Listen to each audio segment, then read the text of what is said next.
आपका यूनिक प्रज्ञान यूट्यूब परिवार में मैं प्रज्ञान सर हार्दिक स्वागत करता हूं, वंदन करता हूं, अभिनंदन करता हूं।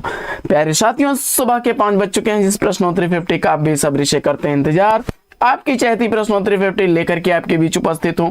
जैसा कि आप जानते हैं, प्रश्नोत्तरी 50 का मुख्य उद्देश्य आपके अध्ययन का आपको रिवीजन कराना। वन लाइनर शैली में 50 महत्वपूर्ण प्रश्नों को प्रतिदिन सुबह सुबह आप करते हैं रिवाइज। तो इस रिवीजन श्रृंखला से जुड़ने के लिए फटाफट वीडियो को लाइक और शेयर करिए। चैनल पर पहली बार होंगे तो चैनल को सब्सक्राइब करके बगल में बने हुए बेल आइकन से ऑल बटन को प्रेस करना बिल्कुल न भूलें साथियों। तो आज की पाठचर्या को प्रारंभ करेंगे, लेकिन उससे पूर्व देखेंगे आज का प्यारा सा मॉर्निंग कोर्स। और आज का मॉर्निंग कोर्स अब्राहम लिंकन का है। उन्होंने कहा है कि यदि मुझे एक पेड़ काटने के लिए आप 6 घंटे देते हैं तो मैं पहले 4 घंटे अपनी कुल्हाड़ी की धार बनाने में लगाऊंगा। साथियों, ठीक यही प्रक्रिया आपको अपनानी है।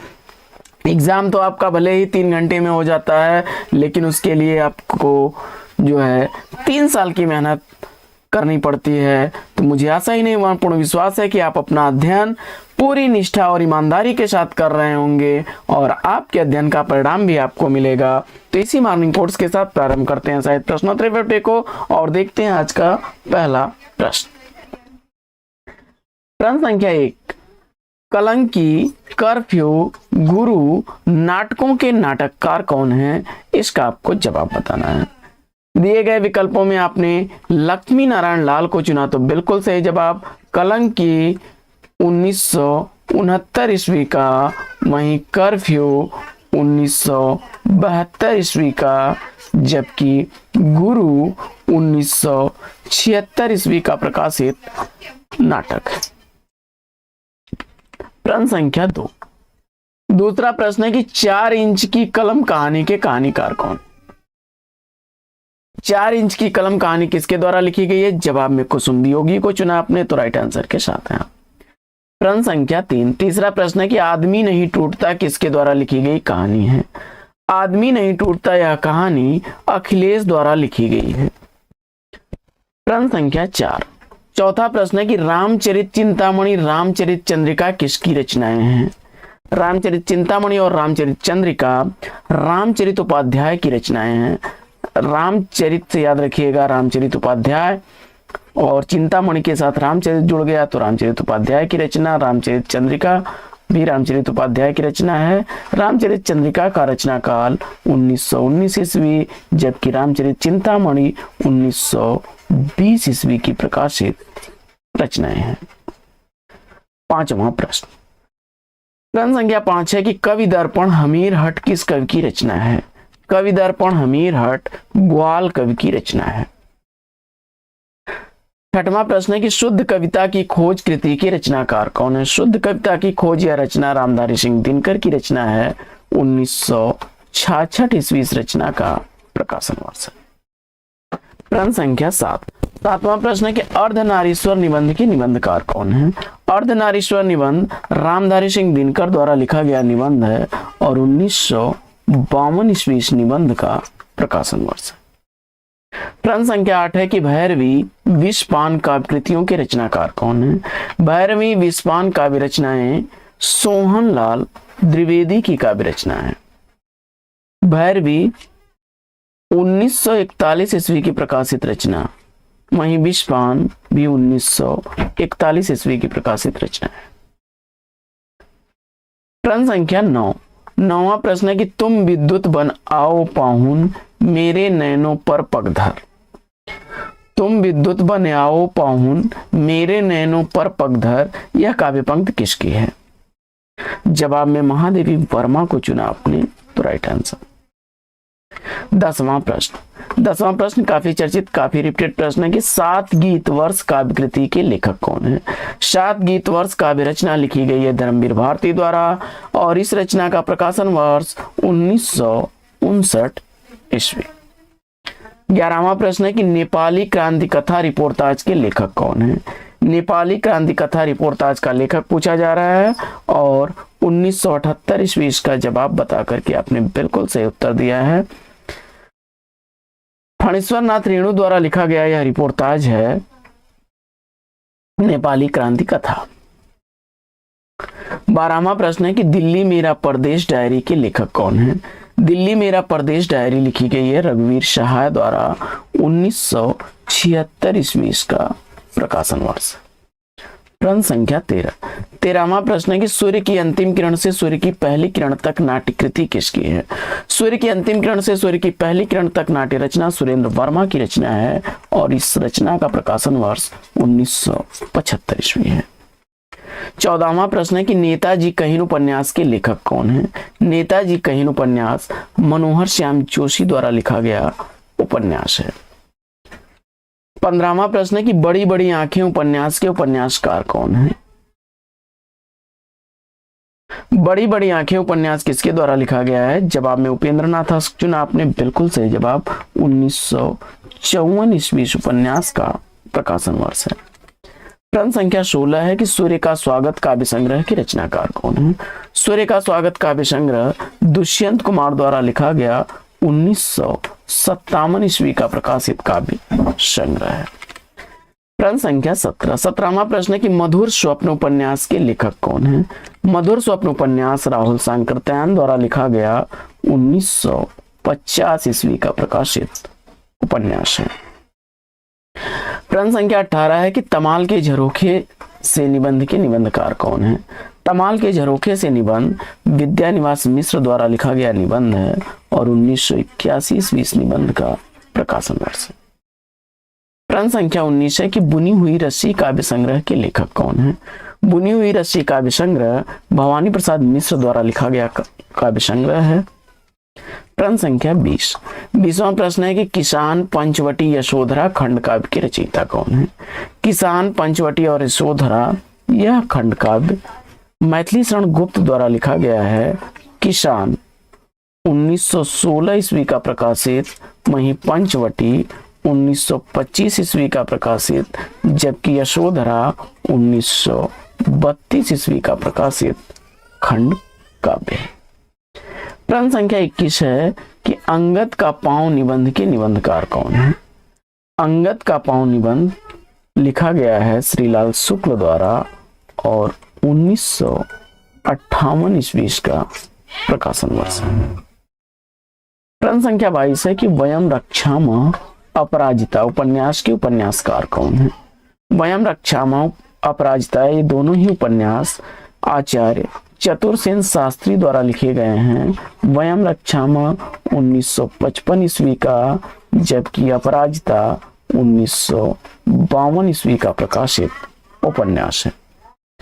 प्रश्न संख्या 23 है कि साहित्य क्यों आलोचना कृति के लेखक कौन है?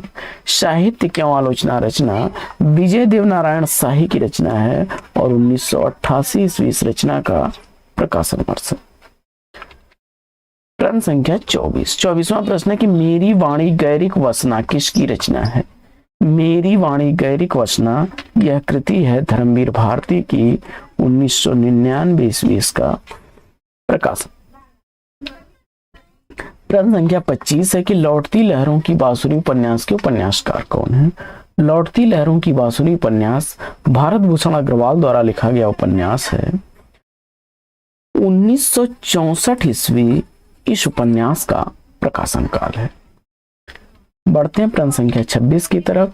प्रश्न संख्या 26 है कि सुनहले शैवाल हरी घास पर क्षण भर किसकी काव्य रचनाएं हैं? सुनहले शैवाल हरी घास पर क्षण भर यह काव्य रचना अज्ञेय की है। सुनहले शैवाल 1966 ईस्वी की प्रकाशित रचना, वही हरी घास पर क्षण भर 1949 ईस्वी की प्रकाशित रचना है। प्रश्न संख्या 27 है कि ज्यादा अपनी कम पराई किस विधा की रचना है? ज्यादा अपनी कम पराई यह डायरी विधा की रचना है और उपेंद्र नाथ अस्क द्वारा लिखी गई यह डायरी है।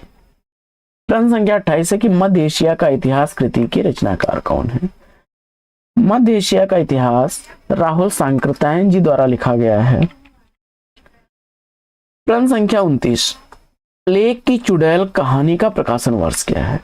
प्लेग की चुड़ैल कहानी का प्रकाशन वर्ष पूछा जा रहा है।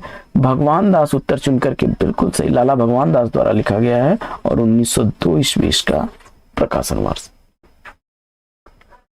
अनामदास का पोथा किसकी औपन्यासिक कृति है? अनामदास का पोथा का रचनाकार आपने हजारी प्रसाद द्विवेदी को चुना, तो बिल्कुल सही जवाब 1976 ईस्वी का प्रकाशन वर्ष। प्रश्न संख्या 31 काफी चर्चित प्रश्न और रिपीटेड प्रश्न है कि क्या भूलूं क्या याद करूं। आत्मकथा का प्रकाशन काल पूछा जा रहा है। हरिवंश राय बच्चन द्वारा लिखी गई यह आत्मकथा 1969 ईस्वी की प्रकाशित आत्मकथा है। प्रश्न संख्या 32वां प्रश्न है कि धरती धन अपना किसका उपन्यास है। धरती धन अपना जगदीश चंद्र द्वारा लिखा गया 1972 ईस्वी का प्रकाशित उपन्यास है। प्रश्न संख्या 33 है कि शिवपूजन सहाय को हिंदी भूषण नाम किसके द्वारा दिया गया। शिवपूजन सहाय को हिंदी भूषण नाम किसके द्वारा दिया गया। सूर्यकांत त्रिपाठी निराला उत्तर चुन करके इस प्रश्न का राइट आंसर दिया आपने। प्रश्न संख्या 34 है कि सुजान चरित किसकी रचना है। सुजान चरित का रचनाकार आपने सूदन कवि को चुना, तो राइट आंसर के साथ है। प्रश्न संख्या 35 पेड़ पर कमरा कहानी संग्रह के लेखक कौन है। पेड़ पर कमरा कहानी संग्रह विनोद कुमार शुक्ल द्वारा लिखा गया 1988 ईस्वी का प्रकाशित कहानी संग्रह है। प्रश्न संख्या 36 शेष स्मृतियां निबंध संग्रह के रचनाकार कौन है। शेष स्मृतियां निबंध संग्रह रघुवीर सिंह द्वारा लिखा गया है 1939 ईस्वी इस निबंध का प्रकाशन वर्ष। प्रश्न संख्या 37 लखन सेन पद्मावती काव्य के लेखक कौन है। लखन सेन पद्मावती काव्य किसके द्वारा लिखा गया है। दामोदर कवि उत्तर चुना आपने, तो राइट आंसर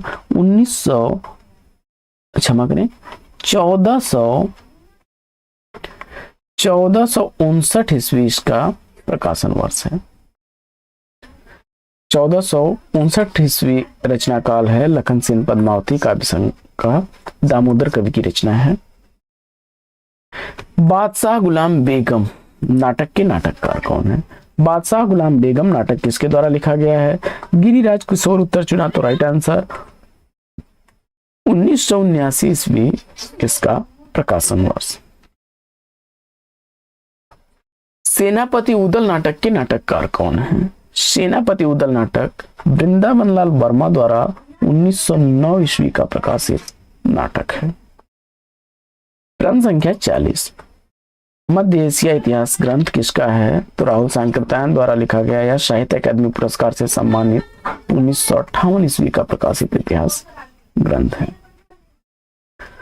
नागफनी मेरे जीवन की बाइबिल आत्मकथा के लेखक कौन है। नागफनी मेरे जीवन की बाइबिल रूपनारायण सोनकर की रचना।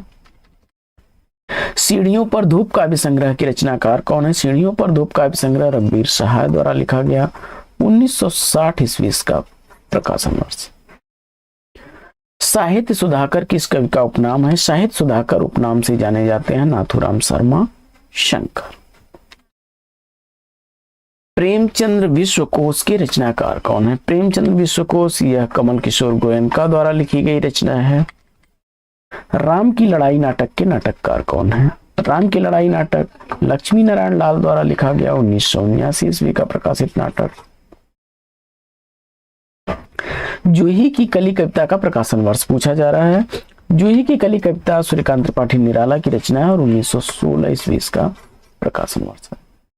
प्रश्न संख्या 47 है कि एशियन क्रिटिसिज्म का समालोचना दर्श नाम से अनुवाद किसने किया। जवाब में आपने जगन्नाथ दास रत्नाकर को चुना, तो राइट आंसर के साथ है। प्रश्न संख्या 48 है कि सुखमय जीवन कहानी का प्रकाशन काल क्या है। सुखमय जीवन कहानी चंदन शर्मा गुलेरी द्वारा लिखी गई 1915 ईस्वी की प्रकाशित कहानी। प्रश्न संख्या 49 सखी वे मुझसे कहकर जाते किस कवि की काव्य पंक्तियां हैं। सखी वे मुझसे कहकर जाते तो क्या भव बाधा पाते, यह सोधरा से अवतरित पंक्ति मैथिली शरण गुप्त की है। अगला प्रश्न है कि परिमल काव्य संग्रह का प्रकाशन वर्ष पूछा जा रहा है। परिमल काव्य संग्रह सूर्यकांत त्रिपाठी निराला का 1930 ईस्वी का प्रकाशित काव्य संग्रह है। तो साथियों आज की प्रश्नोत्तरी 50 कैसी लगी कमेंट करके जरूर बताइएगा। आज की इस पाठचर्या में लेंगे यहीं पर विराम, फिर मिलेंगे आपसे अगले वीडियो में एक नए प्रकरण, एक नए टॉपिक, एक नए अंदाज में। तब तक के लिए लेंगे आपसे विदा। आपका जीवन मंगलमय हो। बेस्ट विशेष बेस्ट ऑफ लक। जय हिंद।